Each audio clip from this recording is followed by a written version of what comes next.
How was the movie? Annyeong guys, so for today's vlog, samahan nyo kaming manood ng Spider-Man The Brand New Day sa Naga City at the SM Mall. So that moment, nag-aantayan na kami dyan sa may 7-Eleven since dyan nga yung meeting place namin. And at that time, inaantay na lang namin si Mikay na dumating. And then, yun na nga, nang dumating na siya, nag-abang na kami ng bus dahil para tipid kasi medyo mahal kapag nag-van pa kami. And also, nagdala din kami ng school ID kasi para may discount, makatipid tayo Yun. That's the purpose. And as you can see, ang cute ng nasa ulo ni Mikay. Spider-Man yan. Sabi niya, in-order niya pa daw yan sa IG. Ang cute. Hehe. Anyways, nasa Naga na kami and then papunta na kaming SM. And then, nasa SM na nga kami. Pero, kakain muna kami guys bago kami manood ng Spider-Man. So, habang kinukuha nila Mika yung ticket, kami naman ni Chloe ay nag-order na ng makakain for lunch. Since, gutom na kami dumating kami mga 11 ata. Or 10 or 11, I don't know. And yung kinuha naman namin na oras sa pagpapanood nung Spider-Man, nasa 12 noon to 3 p.m. Kaya, yan, sakto lang yung time na yan para makakain muna kami.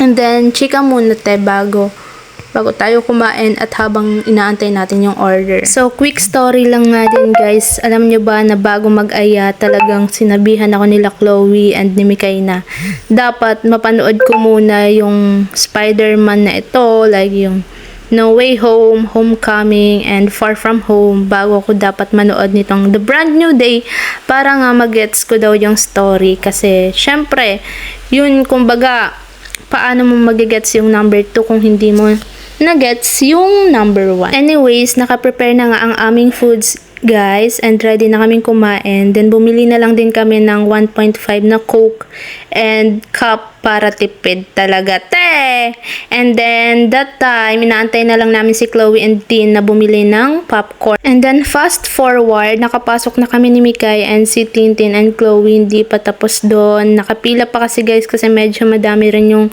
bumibili ng popcorn nga. So while waiting, ayan, nag-video muna ako. Kaming dalawa ni Mikay. Spider-Man posing. Let's go.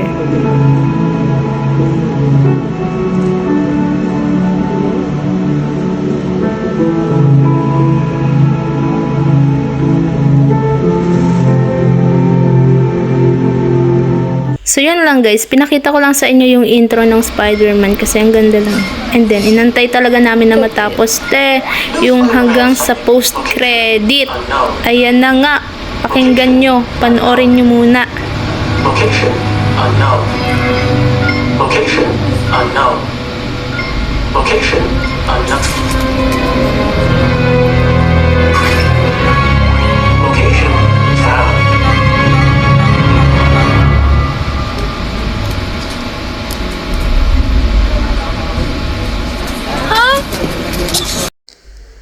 Rinig nyo ba yung reaction ni Mikay? Oo ganun din yung reaction ko sa loob-loob ko kasi parang may ina-expect pa kaming iba. Pero hanggang dun lang. Anyways, tapos na nga ang movie and then picture-picture na muna kami sa oras na yan. And then, antayin nyo na lang na matapos kami at makalabas dyan. How was the movie? 1 out of 10. 9. So 1, para sa tukunan.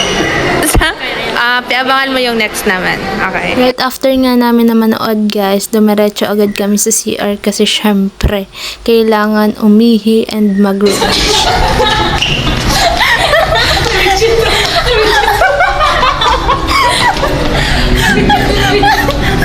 Kapiling. Wala ba ito yung sinabi? Sorry guys. Ipalan. Kasi Napunta kaya ako sa university. Sumagaw si Tintin nag-flash. Then after that, dumiretso rin kami sa Robinson para maglakad-lakad and maghahanap sana ng pwedeng mabili kahit wala kaming pera Pero ayun, di naman kami nakabili ng kung ano. Nag-window shopping lang talaga kami guys.